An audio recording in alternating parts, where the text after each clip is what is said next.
Welcome to today's recap, where we dive into a spine-chilling disaster that unfolds in the heart of New York City. We're talking about the Millennium Building, a massive skyscraper with 102 floors and 73 elevators. But beneath the building's modern facade lies a deadly secret. Elevators here aren't just for transport. They've become instruments of pure terror. So grab your popcorn and brace yourself for this roller coaster of suspense, mystery, and a touch of the supernatural.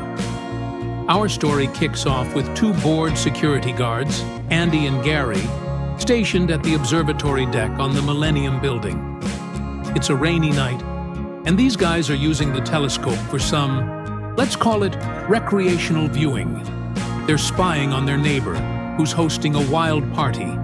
But just as the fun starts to ramp up, thunder rumbles, and suddenly, the lights flicker. A brief power outage ensues. Nothing too strange, right? Wrong. As soon as Andy heads off to the bathroom, Gary begins noticing weird things. His watch starts acting up. The elevator in front of him opens on its own. He struggles with the doors, but they won't stay open. Suddenly, his flashlight turns on by itself, and in a moment of sheer terror, it starts shaking uncontrollably in his hand as the elevator doors snap shut. All Gary can do is scream as Andy comes running back.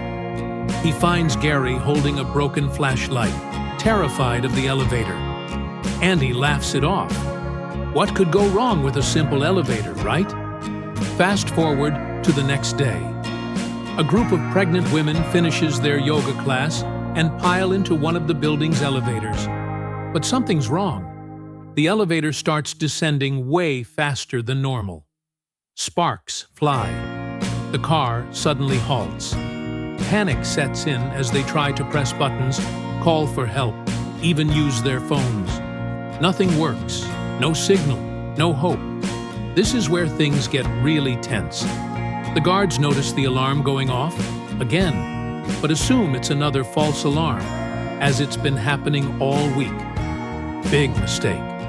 The women are trapped, and things get worse as the temperature inside the car rises. It's hot, they can't breathe, and soon enough, the stress triggers labor. Yes, you heard that right. These women are about to give birth in the malfunctioning elevator. Chaos erupts. When maintenance arrives, the guards cut the power to open the doors, but nothing works. They even try an axe to break it open because one of the women happens to be married to one of the security guards. As contractions hit one after another, panic takes over, but then something strange happens. The elevator suddenly drops again, this time to the lobby. When the doors finally open, out comes not just the women, but newborn babies too. Enter Mark and Jeff, elevator technicians having a peaceful breakfast. Or at least they were, until a rude customer punches Jeff in the face at the diner. Their rough morning only gets worse when they're called to the Millennium Building to fix the elevator that's been acting up all week. But this isn't a typical technical glitch.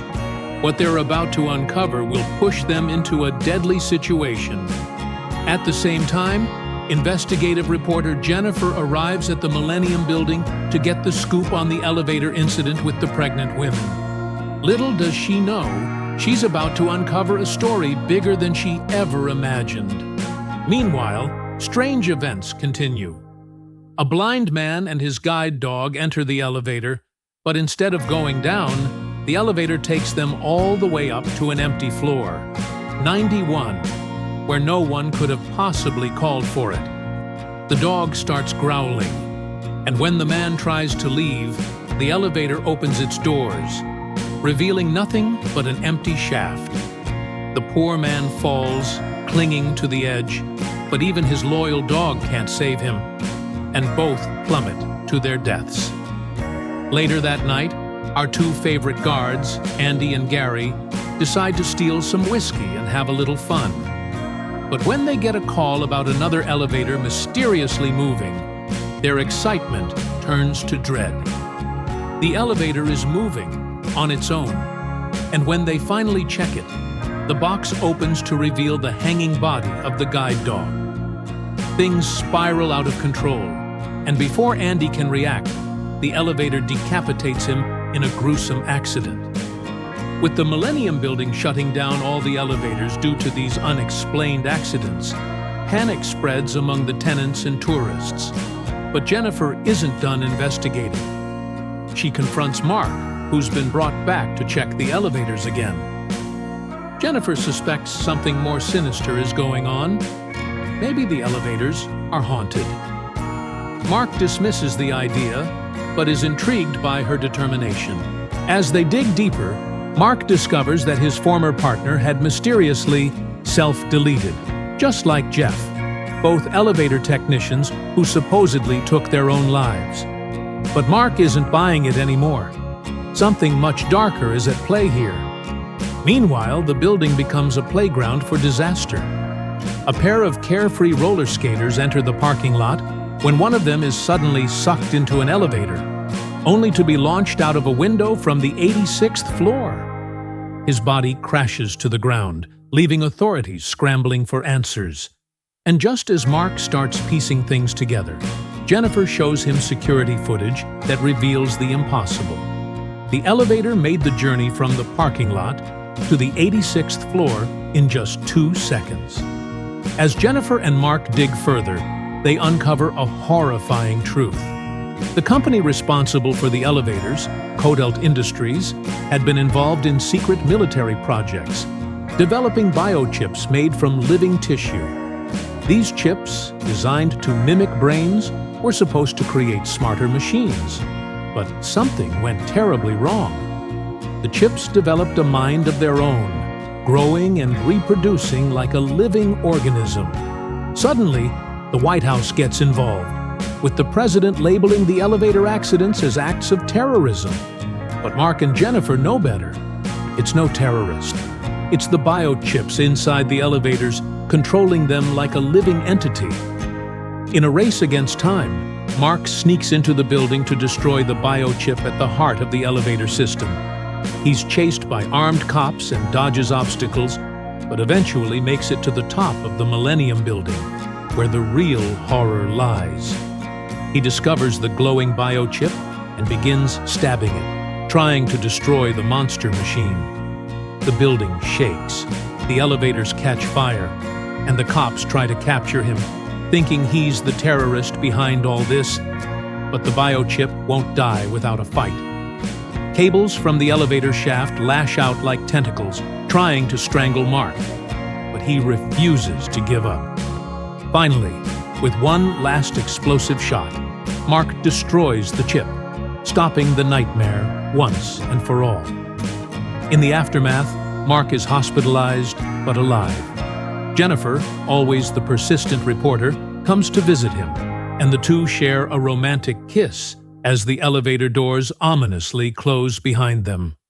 For now, the nightmare is over. Or is it? That's it for today's thrilling recap. Be sure to subscribe for more exciting movie breakdowns like this one. And remember, next time you step into an elevator, you might want to think twice. And that's a wrap. Let me know in the comments what you think.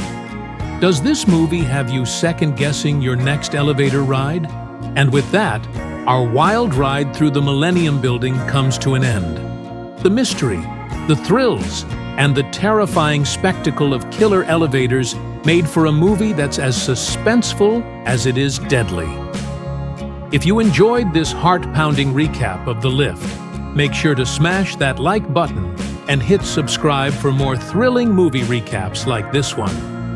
Don't forget to turn on notifications so you never miss out on our latest uploads. Thanks for watching, and remember, next time you step into an elevator, think twice before trusting it.